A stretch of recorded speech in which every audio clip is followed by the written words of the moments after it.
Hey dudes, welcome back to Films Presents RC on YouTube. Paddy with you again.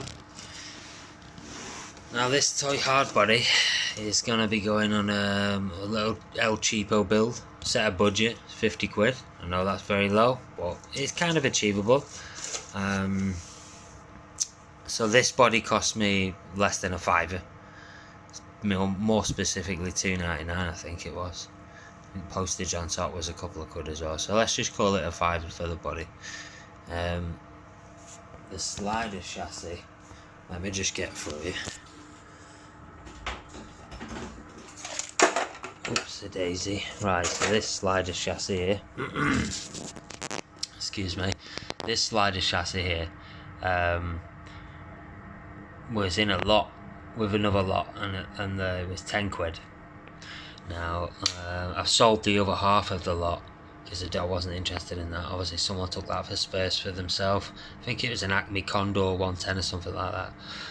They took that, and that was, I think they paid 20 quid for the lot for that. Now I paid a tenner for the whole lot, so that means I'm a tenner in the black again, obviously minus the body, so which means I'm fiver in the black. So I'm a fiver up, and I've got the slider chassis, all diffs work. It's obviously an old nitro chassis. It's a Hobeo, or you might know it as an Offner. The Offner ones actually were a red colour. They were identical to this, but they were deep burgundy anodised red, all the alloy parts that you see here. This is the blue one, so this is the Hobeo Pirate 10 buggy. It came in nitro form, had an unusual centre exhaust that came along here in its stock form. So we'll be using this for the base chassis.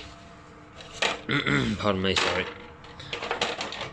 What we're going to eventually do is, I do have a spare ESC. This should be done in the next, I'm planning to spend a couple of weeks on it, maximum. I don't really want to spend much more time than that.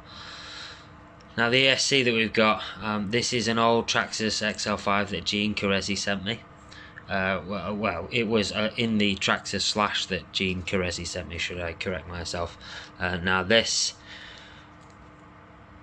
was broken. I've since repaired it. It's been repaired twice now. You might notice I had to crack the case at the bottom. We had a bit of an issue with, there was a split. The JST wires here, the power signal and wires here had split at the casing, so I took that off and I've repaired that twice now. So that's all been done again, and I believe this is working. So we're going to put the XL5 in here. We're going to run this on 2S only, because it's only a 110. It's only a 270mm wheelbase, 275mm wheelbase, something like that, I think. So we don't need anything too crazy. Now I've got coming, which is the most expensive part of the build so far, is the £30 foray Google RC 4300 kilovolt brand new 9-turn motor, which is, I think, is a 3650 can, and one of those cheapo horrible 60 amp ESCs. Don't need the ESC, not really bothered about that. It's just that it had quick postage on there. There's about 4-day postage.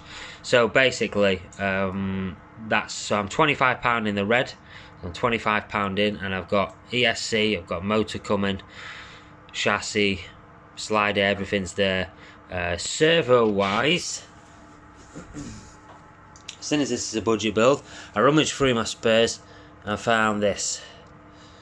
Now I've no idea what it is. I've googled it and I think it's a 6 or 7 kilogram.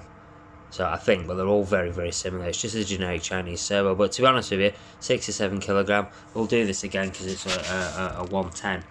So pretty much I've got £25 left in the budget now. I'm going to spend about 20 of that because I've got a few other little bits and bobs to buy, I think, possibly. But I want to go for wheels. Now wheels, to fit in these arches here, I know this is just a rough mock-up. The wheelbase isn't too far off, to be honest with you. I know it's a little bit iff, but don't forget the body will be raised up some, so at the end of the day, you know, you can see there, it's not too far off. It's a 110 wheelbase, basically. But if you notice, if I look on top here, if I line up how it would be, there you go, we can see the hub sticking out that side, hub sticking out that side. The wheels are going to be sat slightly outside, so the body is going to be sat up a little. I don't want it sat up too high, because with it being a hard body, it will weigh more. than obviously a Lexan body, and it'll be prone to rolling over if I set the suspension without any droop on at all. What I'll find is as soon as I turn, I want to roll over. Now I've got two options here. I can either use some hex extenders, some 12mm hex extenders, and come out about 10mm. Don't really like using them, to be honest with you, at all. I'm not a fan of stuff, not a fan of Chinese crap anyway, especially, but there we go. You do what you do. You can't really get them from anywhere else, to be honest with you, especially in the same time frame, because a lot of the Chinese resellers now, they're selling from over here. They've got warehouses over here, so they can get you stuff in 4 days and what have you. So anyway, I may end up going for some hex extenders on here, and I'm going for some 116 Revo wheels. I'm not so sure to go with the 116 fast track jigsaws or the 116 Traxxas slash mini slash, sorry, the mini slash and mini Revo, whatever it was, wheels. They look like mini slash wheels basically, and they're about an 88mm to 90mm diameter, so I won't get any problems with clearance when I'm turning and stuff like that. Whereas if I use the standard 110 wheel, they are a lot larger actually, because they're coming out about 105, which it'll look a bit silly. It'll look like a monster truck basically, and I don't want to put too much stress on the driveline either, because these Abeo Pirate 10s, they are a bit tricky to get some parts for now. I was looking on eBay, and you can get parts for them, don't get me wrong, you can get donor vehicles, but they're starting to get rarer and rarer to see now. I mean, I watched a donor vehicle, well, I say a donor vehicle, it was in running nitro form, in stock form, about 2 weeks ago, went for about 80 quid. You know, for a donor vehicle, you don't want to be paying 80 quid, so, and that's the problem. So I want to go a bit easy on it. That's why I'm going to run it on 2S on the 4,300 kilowatt. That should give me more than enough power, really. Just so basically me and my daughter can have a razz round with you, and when he's got his slash out. Yeah, I think all in I'll come in under the £50 budget, all told. But I'll stay tuned, and I'll keep you updated as I go. Next step, he's going to be painting this.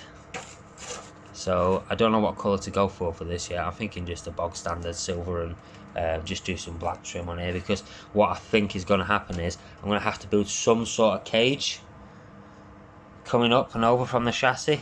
I've got some alloy and aluminium hollow tube and brake line and stuff like that, so I think I'm going to have to sort something out that's coming up and over a roll bar, because this shell, as you know, if anybody's ever had one of these toy hard bodies, especially like New Bright stuff like that, they're all, anything from the 90s era, as soon as they get any impact on them, because of the almost like the plastic's lost its moisture, if you will, and it becomes very, very dry, very, very brittle. It just basically explodes into pieces, and that's it. Then it's done. There's no gluing it back together, because you'll lose half the pieces when it rolls over. So I'll be sorting something like that out, a little mini roll cage or a roll hoop at least, anyway, to just trying to protect that roof. So yeah, stay tuned. Should be a fun little build, and especially with it being a budget build for under 50 quid. I mean, you might have spares like this at home yourself that you might want to, you know, I mean, look about. I got this off Facebook Marketplace. I sold the other half of the lot on eBay. I got this off, I think it was eBay. So, you know, I mean, stuff's about. Just have a look. You never know. You can be. You don't have to go and spend a couple of hundred quid, 500, 600 quid to have something that's a bit of fun. But yeah, anyway, thanks for watching, guys. Stay tuned. Part 2 will be coming along soon, and we'll keep you updated when everything's installed and everything like that. I've still got to find a pinion for this yet. That'll be fun as well. I believe this is a mod one, but I have no idea, and because the chassis is that old, I'm struggling to find information. But it's all part of the fun and adventure. I'm sure I'll find out at some point. I'm going to presume it's a mod one or a 0.8 pitch, and just go from there, basically. So yeah, stay tuned. Thanks for watching. Tim's out.